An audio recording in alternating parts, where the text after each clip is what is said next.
Pria itu secara tidak sengaja mengetahui orang tuanya adalah VIP yang ingin disambut manajer. Pria itu langsung diberi pelajaran oleh manajer karena kelakuannya yang buruk. Melihat orang tuaku dan adikku di depanku, pria itu kaget karena telah makan sisa makanan yang dibawa pulang ayahnya, pakaian yang dipilih ibu dari tempat sampah. Melihat orang tuaku yang berpakaian mewah di depanku, pria itu bingung, tapi manajer memintanya berlutut dan minta maaf pada orang terkaya. Karena pria itu memakai masker, orang tua tidak mengenali anak mereka saat itu.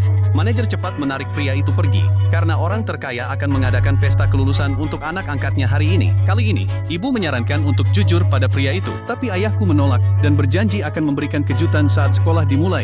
Namun, setelah pria itu mendengar percakapan orang tuanya, Tiba-tiba air mata mengalir deras, karena hidupnya memasuki hitungan mundur. ternyata pria itu ingin membantu keluarganya keluar dari masalah. Dia bekerja paruh waktu setiap hari, namun, harapan terpenuhi. Menjadi pemenang skor tertinggi provinsi dalam ujian masuk perguruan tinggi. Namun, karena gaya hidupnya yang tidak teratur, ia terkena kanker lambung tahap lanjut. Dokter bilang dia hanya punya 1 bulan lagi untuk hidup. Awalnya pria itu ingin menggunakan bulan ini untuk membantu orang tuanya mendapatkan uang lebih banyak. Saya tak menyangka melihat kebenaran hari ini. Saat pulang malam, pria sering teralihkan. Tiba-tiba, ayahku memakai pakaian pekerja kebersihan, kembali dengan kotak ayam. Ibu juga mengeluarkan sepasang sepatu, mengklaim ini sebagai hadiah karena berhasil menjadikan anak laki-laki sebagai pemuncak skor dalam ujian imperial. Pria itu pura-pura mengambil sepatu. Beritahu orang tuamu bahwa kamu sakit dan butuh uang untuk pengobatan.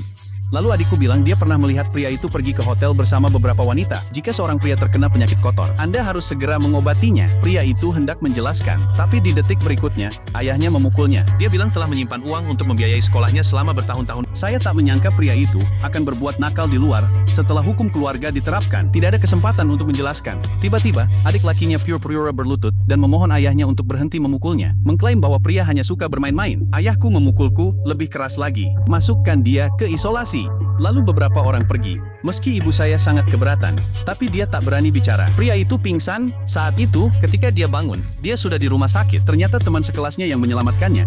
Dia selalu menyukai pria. Dia bertanya pada pria itu universitas mana yang akan dia lamar. Pria tahu wanita menyukainya, tapi dia hanya punya 1 bulan. Pria itu dengan pasrah bilang wanita itu bukan tipenya. Biarkan dia berhenti mengganggu diri sendiri. Setelah mendengar ini, wanita itu pergi. Namun, pria itu menangis. Dia sebenarnya mencintai wanita, tapi tak ingin mengganggu wanita itu. Dia melihat sudah malam. Dia pulang secepatnya, tapi di jalan pulang, dia bertemu sekelompok preman. Setelah mereka memeriksa dengan ponsel, mereka langsung memukuli pria itu. Pria itu bilang, asalkan bisa hubungi ayahnya, berikan uang lebih. Lalu dia menelepon ayahnya, mengaku dibully. Minta ayahmu mentransfer uang kepadamu. Tapi tiba-tiba, adikku bilang pria itu pasti berbohong. Memakai pakaian lusuh setiap hari, tidak ada yang akan minta uang padanya. Lalu dia bilang pria itu tak punya uang untuk sewa kamar. Itulah sebabnya saya berbohong. Ayah saya sangat marah saat mendengarnya. Dia menegur pria itu dan membiarkannya pulang cepat. Lalu dia menutup telepon, pria itu dibawa ke rumah sakit. Sekarang ibu menyalahkan suaminya. Bicarakan rencananya untuk membesarkan anaknya Ina. Salah sesindri sestang kowal. Namun, saudara saya bilang, pria selalu sehat.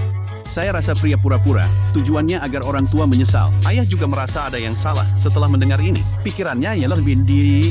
Tapi saat itu, dokter keluar dari ruang operasi dan mengklaim bahwa pria itu hanya punya beberapa hari lagi. Ayah merasa bingung setelah mendengar ini. Dokter kemudian bilang pria itu menderita kanker. Ibu terkejut setelah mendengar.